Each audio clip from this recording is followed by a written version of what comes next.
अस्सलामुअलैकुम वरहमतुल्लाहि वबरकातुहू। दोस्तों, अनक़रीब हमारे और आपके दरमियान रमज़ानुल मुबारक तशरीफ़ ला रहा है, जो अज़मतों बरकतों का महीना है। और इसके बारे में कहा जाता है कि ये नेकियों का सीज़न है। और सीज़न जब आने वाला होता है तो इंसान जो है पहले से तैयार हो जाता है कि हमें, जैसे हम कोई काम करते हैं, उस काम का जब सीज़न आने वाला होता है तो हम कितनी तैयारी करते हैं कि इस बार हम सीज़न में खूब पैसे कमाने हैं। और तो ये जब हम नेकियों का सीज़न है, अल्लाह तबारक व तआला एक नेकी के बदले 70 गुना बढ़ा देता है। 70 गुना, एक फ़र्ज़ 70 फ़राइज़ के बराबर, नवाफिल जो हैं वो फ़र्ज़ के बराबर हो जाती हैं। तो इसके लिए भी हमें उतनी ही तैयारियां करनी चाहिए जितनी तैयारियां हम दुनिया कमाने के लिए करते हैं। और दूसरी बात, इसके बारे में ये भी कहा जाता है कि ये अल्लाह का मेहमान है। तो दोस्तों, ये फितरी तकाज़ा है कि जब किसी के घर कोई मेहमान आता है तो इंसान उसके आने से पहले तैयारियां करता है, साफ़ सफाई कर देता है, सामान अगर बेतरतीब है तो उन्हें तरतीब से रख देता है। क्यों? क्योंकि मेहमान आने के बाद में ये ना सोचे कि मैं कहाँ आ गया। मेहमान जितना बड़ा हो, तैयारी भी हम उतनी बड़ी करते हैं। तो ये जो महीना है ये तो अल्लाह का मेहमान है। अब बताइए, अल्लाह से बढ़कर भी कोई हमारे आपके नज़दीक है? तो जब ये अल्लाह का मेहमान है तो हमें इसके लिए तैयारी भी बड़ी करनी चाहिए।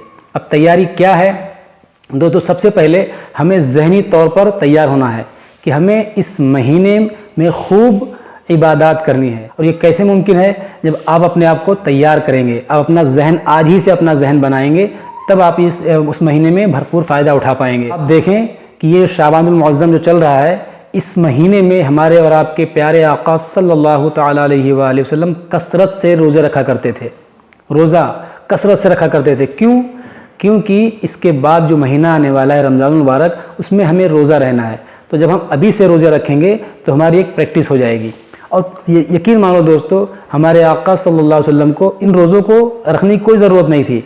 आपने जो कुछ भी किया था वो हमारी और आपके तालीम के लिए किया था कि हम अपने नबी की सुन्नत को अपनाएंगे।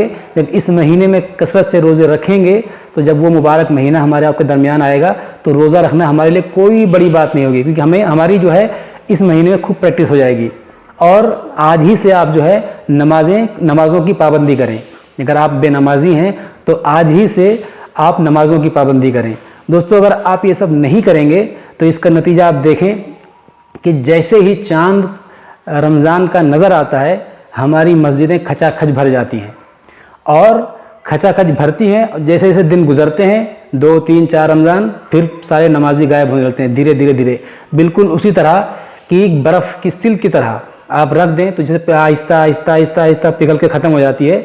इसी तरह हमारे नमाजी भी होते हैं कि जब रमज़ान का चांद लगता है तो पूरी मस्जिदें भर जाती हैं और फिर धीरे धीरे धीरे धीरे धीरे एक सब गायब, 2 सब गायब, 3 सब गायब। और 10-15 रमज़ान तक तो आप देखेंगे कि वही रेगुलर नमाजी बचते हैं।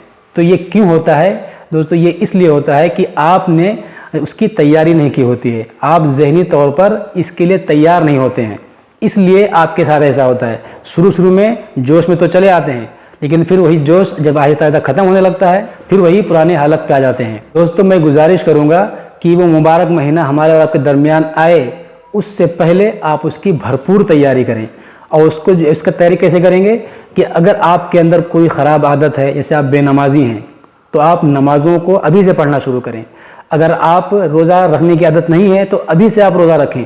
जैसे अभी कुछ दिन बचे हैं आने में, तो आप 1 दिन रोज़ा रखें, 2 दिन रोज़ा रखें, ताकि आपकी प्रैक्टिस अभी से हो जाए। आपके अंदर कोई और बुरी आदत है तो उसको भी अपने से दूर करें।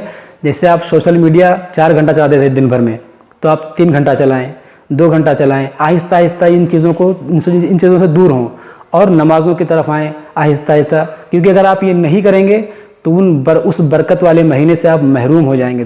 तो दोस्तों, मुझे उम्मीद है कि आप लोगों को मेरी बात समझ में आई होगी। अगर समझ में आई हो दोस्तों तो आप लोग इस पर अमल करें और हमारे लिए दुआ करें कि अल्लाह ताला मुझे भी इस पर अमल करने की तौफीक अता फरमाए। अस्सलामु अलैकुम वरहमतुल्लाह।